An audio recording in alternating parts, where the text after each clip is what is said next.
welcome back to our home and welcome back to another renovation diary.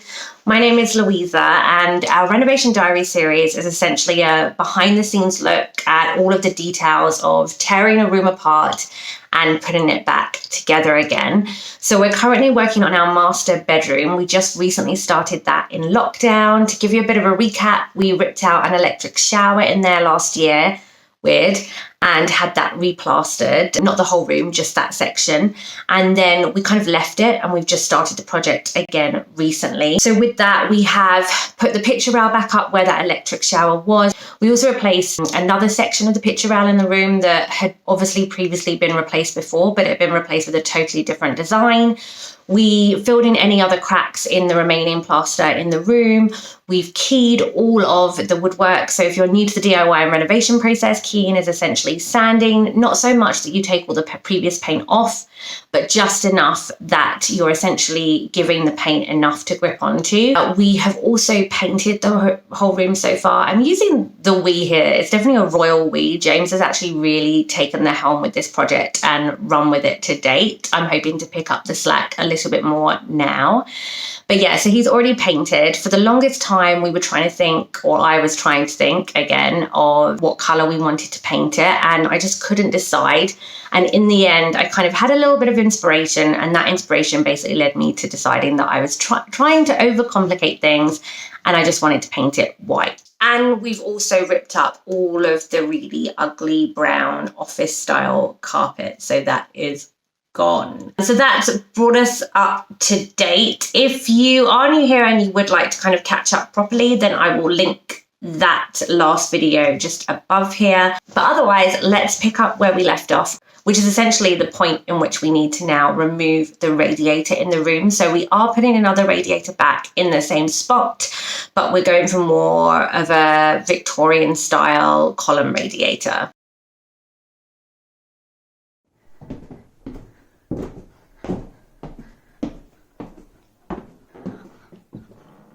Whoa, that's mad. Should we be concerned about the broken wood bits down the end there? Oh. Destruction zone. Wowzers, I'm careful not to tread in the radiator juice. That's mad.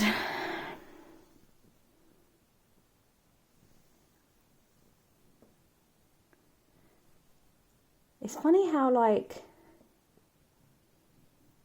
odd the brickwork is. Is that because of movement over the years?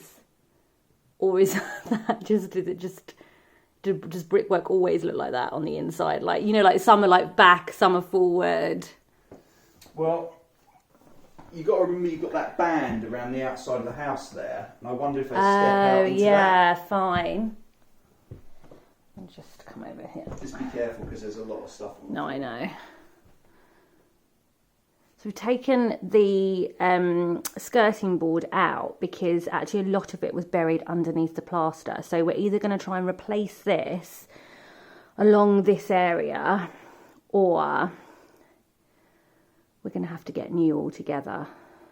And then James has just taken the radiator out as well. So a lesson learnt that I would definitely like to share with you guys is if you are planning to change your radiators and they're kind of fixed to the wall, and if you are planning on also having some of your house replastered or certain sections, then I would definitely recommend trying to coincide all of those things in one go. So we didn't have any rooms in this house that we needed like entirely replastering, but we did have a few sections in places, including kind of that electric shower. So we had the plasterer come in and do that work without really thinking about the damage that is caused when you rip off a radiator in a room. Now, there was no way to be delicate with ripping off any of the radiators, particularly the one in the lounge where I'm sat right now. And it just causes utter destruction, just pulls so much plaster off of the walls. Well, it did in ours anyway. And it just meant that you're not going to get a plasterer back to come and do one tiny little section. You know, they need to make sure that the job they're coming to do is viable for them, because it means they're not going to be able to take another job somewhere else. So yeah, we have done it ourselves. And again, I use the royal we. James is really practical and really handy, and he's been able to do it. So yeah, that's just one lesson that we've learned. So if you are planning on taking off radiators and you think it might cause a bit of a mess to your plaster, and if you are thinking of having certain elements of your house replastered, definitely pull off the radiators and then have everything replastered so you can account for that. You had it at first. So we are off to B&Q to go and look at some, what is it called? The stuff for the panelling. The mouldings. The mouldings. We're going to look at mouldings. We already got some from Wicks. No, I knew that. But we weren't sure whether those were the ones that we really want. Some of them are too thick, and the right size one, I'm just not 100% sure. And so we're going to go and look at a couple of others and pick some up to bring back and kind of test on the walls before we make our final selection. Yeah, so we went to pick up some mouldings from B&Q. So we had already picked up a number of mouldings from Wicks, but the ones that we picked up were way too thick. I really quite liked them, but they were just too thick for this house. That's just like our personal view. It just doesn't feel right. And sometimes you just really know those things. You know when something is or isn't going to look right. So I would definitely go with your gut around those things. So we want to go for kind of much smaller, thinner mouldings. We did pick up one in Wicks, but I wasn't overly happy with it because the largest bit of it was in the middle, whereas I kind of really want that kind of larger section to be the edge. So we went to B&Q because I had remembered from quite some time back when we'd been there, I felt like they had a really good selection. But I have to say, I was really underwhelmed when we went there. I found one, and thankfully it is what we perceive to be the right one. So yeah, this Sunday I actually headed out. I say early doors, but early doors for a Sunday. I headed to Whitefinch Bakery in Mepham in Kent. Mepham is where my parents live. Whitefinch Bakery started off as like a pop-up tea rooms, and now they've got more of an established space in a barn. It's really beautiful. This weekend, alongside takeout, they were actually selling kind of some of their vintage plates and glasses, etc. So I was really excited to go down and check out some of that stuff. I thought I would show you what I got at Whitefinch Bakery this morning. So I bought 3 things. I didn't need to buy anything. And I could have easily left without anything. I mean, everything was really pretty that they did have out, but I could have walked away with nothing. But I felt like I'd driven all the way there and I wanted to leave with something, which is a really pathetic reason, by the way. But the first thing I got is probably the most useless out of everything that I've purchased. But I'm wondering if I can actually use it in a different way, like maybe style it up some way. But it was this. I did actually have to just Google this because I just totally forgot for a second what they're called. But this Madeleine cake tin. I just thought it was really pretty. I didn't know if I could use it maybe as a tray of some kind. Like, could I take canapé? Maybe I could serve canapés on this or something, perhaps. I don't know. Anyway, this was £10. It was a slightly smaller one for £8, but there was something about this particular one, like it had a bit more of a sheen to it that I really, really liked. This was the bargain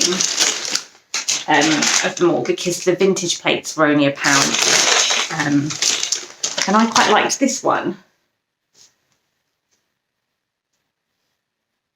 So it was just kind of, I just quite liked it. It's like blue, obviously. And obviously we are the Bluestone Villa.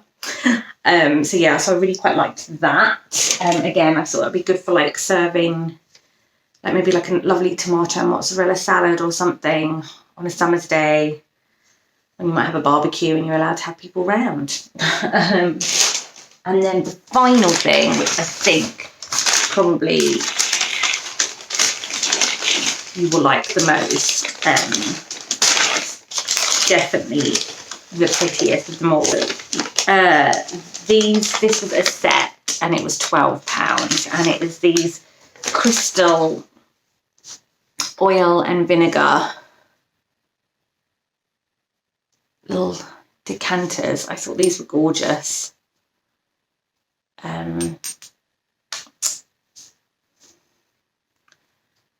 Yeah, so it's a pair. Let me just get the other one out.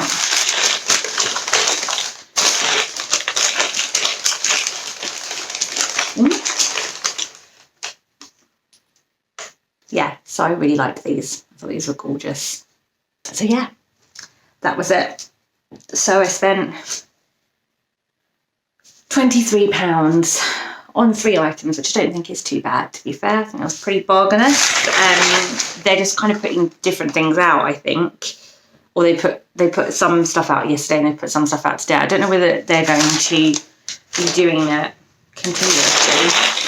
Meanwhile, I left James to get on with stuff in the room. I must seem like a real slave driver, but honestly, all of the bits that we're doing at the moment are just so fiddly. And as much as James would probably like to whinge that he would like my help on the same level, I can 100% guarantee that he would not allow me to help in most cases. He would not believe that I would be able to help him. Where I left him, I don't know, I can't quite recall what I thought he was going to do on that Sunday, but when I came back, oh my, he had been working for like a good hour or so on trying to put our satellite cables down through like the edge of the floor where the floorboards meet, basically behind the skirting board. He'd taken the skirting board off and he was trying to put the satellite cables down through the wall to come out into the living room where we are now. There's a section in the wall where our electrics come out into kind of the electric box. I don't know what that's called, but anyway. And he was trying to feed it through there and he could not for the life of him do it. He was getting so frustrated. He thought it should have been the most simple job, and it probably really should have been, but he could not get it through.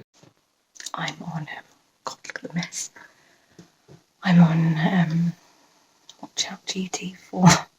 We're trying to put this satellite wire down the wall to come through to our electrics here, and it's just not, it's going all the way down, but we don't know where it's going because it's not coming out here. We've even put a piece of moulding down there. And it was very stressful, like listening to him try and do it, wanting to help, knowing you can't really help that much. So I was hoping that the really lovely lunch and cake I'd picked up for him from Whitefinch might have kind of softened the mood slightly, and it may have done for a little while, but we were definitely back to it being quite stressful.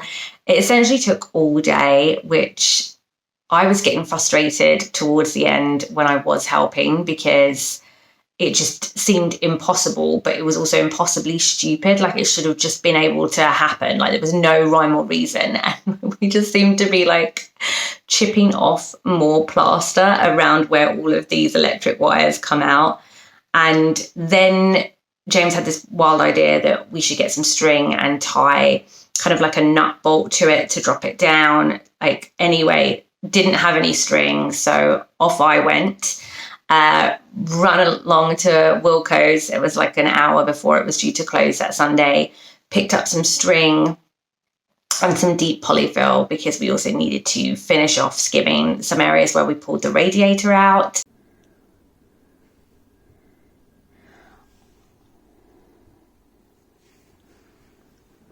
It's resting on something, I think. That's what it feels like.